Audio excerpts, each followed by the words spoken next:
अनामया अगोचरा सिद्धांताचा गर्भ तू भवमुक्तीचे वर्म तू प्रकाशाची आभा तू देवत्वाची प्रभा तू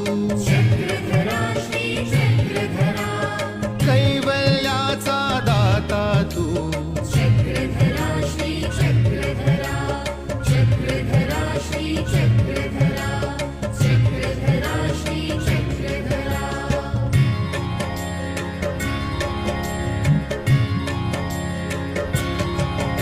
सप्त घटाचे हात तू